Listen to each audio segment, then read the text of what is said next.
quick disclaimer, I'm making this video because I live in Australia, and the stuff I've seen over the past months have got a lot of people talking, but I still don't think enough people know about what's going on. So I just wanted to spread some awareness about it. Alright, so let's get into it. Hi, welcome to another episode of ColdFusion. For the better part of a decade, we've all known about the negative impacts of social media on children and youth. To combat this, the Australian government has just introduced a bill to ban all children 16 or younger from social media. But is everything as it seems? Right now, there's discussion and massive vocal concerns for government privacy violations and even free speech. So this isn't just about the privacy or collecting data about kids. This is literally everybody accessing social media. That's how it has to work, isn't it? Yes. And in this episode, we'll explore what's in the bill, how it's going to work, and unfortunately, how this could lead to a future can of worms. You are watching ColdFusion TV. On the surface, this all sounds great. There's been internal studies by Meta and a plethora of external studies confirming the negative effect of social media on kids. Randomized trials have been conducted where young participants were split into two groups: the control group who used social media normally, and another group that reduced their social media usage for a few weeks. And what do you know? The group who used social media less were less lonely and depressed. The synopsis to all of this is that a bit of social media use per day is healthy for kids, but after about an hour or so, it all goes downhill. Now in the mid-2020s, for the first time, governments are doing something about it. The proposed bill in Australia will ban those under 16 from using social media. It's the strictest bill of its kind in the world. The ban will affect Meta apps like Facebook and Instagram, TikTok, X, and even YouTube is likely to be included. In fact, YouTube sent me, and presumably all other creators, an email warning about the changes for creators. And Google would only notify creators like this if it's a serious issue. So what's in the law? As Reuters reports, the legislation will include, quote, an age verification system to assist in blocking children from accessing social media platform. A number of countries have already vowed to curb social media use by children through legislation, though Australia's policy is one of the most stringent. The bill has the highest age limit of any country, 16, and pre-existing accounts will be nuked, and there's also no exemption for parental consent. The ban appears to be a popular move. According to a 2024 YouGov Australia survey, 61% of Australians polled support restricting access to social media to those younger than the age of 17. Even the opposition party is in support. So the big question, how will this work? Well, Australia is trialling two methods to determine who's under the age of 16. One method is to use a government ID, and the other method is by using biometric data. We'll get to this can of worms later, but let's see what the Australian government has said. Australia's e-safety commissioner recommended a, quote, double-blind tokenised approach, end quote.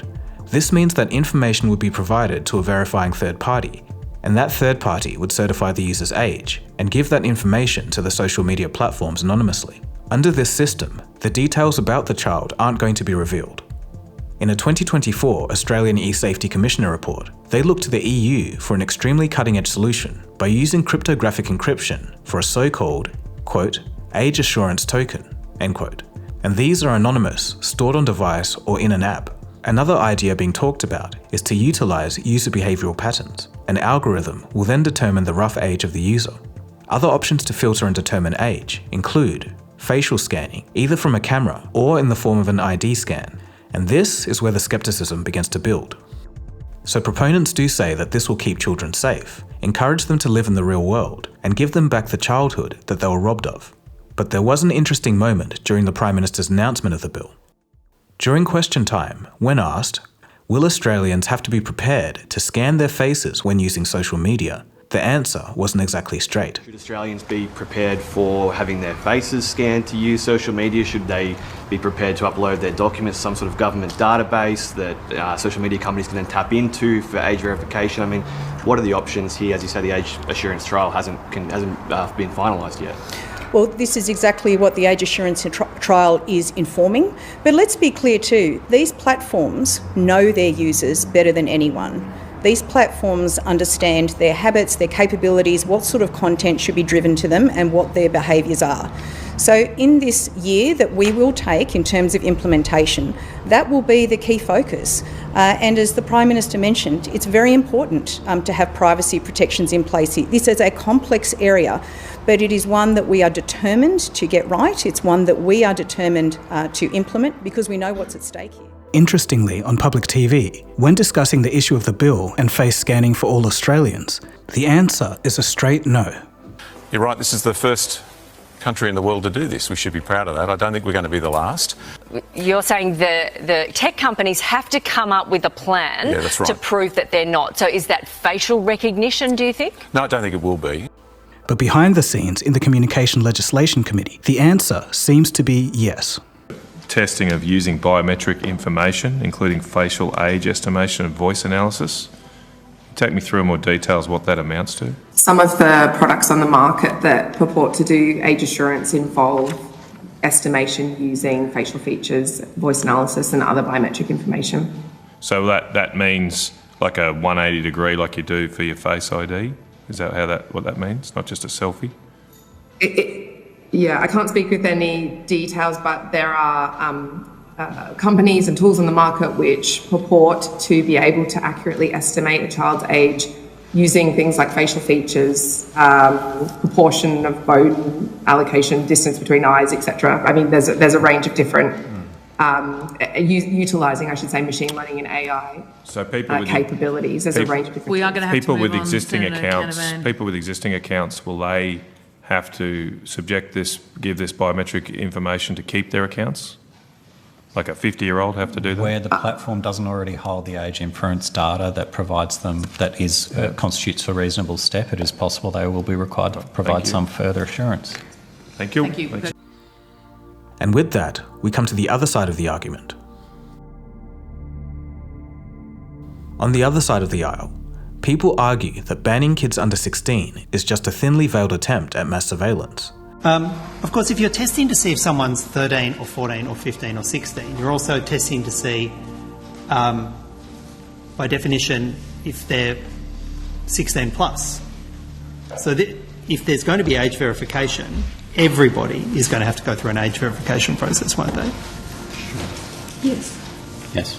So this isn't just about the privacy or collecting data about kids. This is literally everybody accessing social media. That's how it has to work, isn't it? Yes. Digital rights activist Meredith Whittaker tells the Sydney Morning Herald, quote, "My God, banning people under 16 from using social media will not work. It would basically be creating a system to monitor internet usage at a whole population scale because you can't know that somebody is over the age of 16 without checking everyone," end quote. And this all comes to a head when Australia passed the Digital ID Bill of 2024, a national digital identity system. Australians became familiar with scanning QR codes during the COVID pandemic, but the government says this is different. Text is something brand new and world-leading. Labor says businesses will soon be able to opt into technology called Trust Exchange, or TEX, to verify a customer's identity, allowing personal information the government already has to be shared with the tap of a phone. Cyber experts have concerns about that record. If the government's involved in every transaction, then they have the potential to know that I've gone to this hotel at this time. But the government says it won't be tracking how people use the technology. Australians would understandably want to be satisfied that the privacy issues have been thought through here. While entering the system as voluntary at this time, it wasn't without opposition. The Labor government introduced legislation for a digital ID into the Senate last year, and curiously, it was passed without any debate being allowed, which should be a warning sign. Lisa Given from the Melbourne University RMIT speaks, quote, "Some people, very cynically, are saying the ban around social media is just to push the government's decision to implement a digital ID system. Because if a ban comes into place, and we say no one under the age of 16 can have access to a social media platform, that really means that every single user is going to have to prove that they are over 16. So in the process, they would have to join the digital ID system of the Australian government," end quote. And that's not all, and the Australian government is rushing through a vague bill that cracks down on misinformation. And that's misinformation on subjects including elections and negative commentary about the economy or financial system. This bill does cover elections and political thought, clearly in violation even of the United Nations. And the fact that elections referendums, and we've just had one, public health preventative measures, and imminent harm to economy or financial markets are just some of the topics that will be covered by this bill is chilling. Whether you're progressive, whether you're conservative, whether you're from the left or right, we need to rise up and oppose this bill. The government's function is not to regulate in a free society the content of people's minds. It isn't their role to arbitrate over the free thought and free expression and free speech of people. And you're getting that from every quarter of Australian politics and Australian society in opposition to this bill. It's universal. There is no support for this bill. And even the United Nations has said this would be a violation of the right to free speech. With all of that context, now you can see why some Australians are raising an eyebrow about the timing of all of this. And just a last-minute update to all of this, as I was making this episode. The Misinformation Bill was so heavy-handed and authoritarian that not one member of the opposition signed off on it. A bill aimed at cracking down on misinformation and disinformation on the internet has been pulled by the federal government. The bill failed to gain support in the Senate, with the Greens and Coalition against it. So thankfully, Australians can breathe easy knowing that the Misinformation Bill has been scrapped. Of course, there's still the digital ID issue, but the craziest thing is no one voted for this, and there's not even any debate. But let's move on to other concerns about the banning of kids. Others think that the legislation could just backfire altogether. There's a possibility that young people would just use alternative apps in secret. There could be an Australian youth exodus from apps like TikTok, YouTube, and Meta apps, and a migration to those apps that aren't included in the ban, like Rumble, Kick, and even more obscure apps. These apps are more often the Wild West and could lead impressionable teens down an even darker path. Another form of backfiring could come from a lack of peer support. Social media may have many negatives, but it's also where young people go to find each other and find people going through similar things to connect. We're just not sure of the impact taking that away could have. And others still say that it really should be a responsibility of the parents, or that these measures should be done at an app store level, even before the kids get to the login screen of a social media page. And after all of this fuss, the ban may not be effective. Critics state that a simple VPN could bypass the Australian ban, rendering it useless. Of course, this depends on the final implementation, but from what's proposed so far, the ban might have loopholes and may not work unless it's worldwide. So what's next?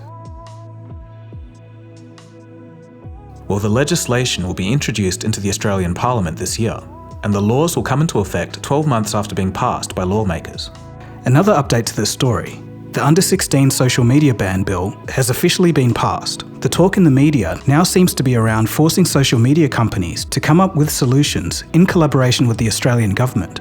The public doesn't know how this ban is going to be implemented, and at this rate, I doubt the government does either. So we're all just going to have to wait and see. So all in all, this is the way I look at it. The social media ban comes from a great place. Everyone can agree that we want to protect kids online, but we should ask ourselves, is this really the best way to do it?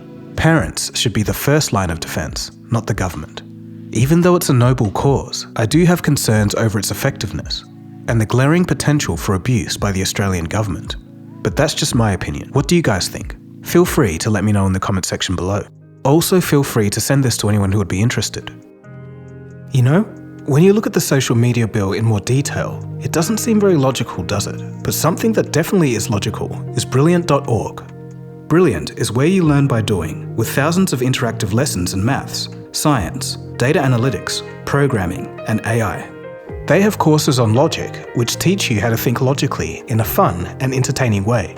Each lesson on Brilliant allows you to play with concepts, a method proven to be 6 times more effective than watching lecture videos. Plus, all content on Brilliant is crafted by teachers, researchers, and professionals from MIT, Caltech, Duke, Microsoft, Google, and more. Learn at your own pace to brush up on a project for work, or just for your own self-development and curiosity. To try everything Brilliant has to offer for a full 30 days, visit brilliant.org/ColdFusion. You'll also get 20% off an annual premium subscription.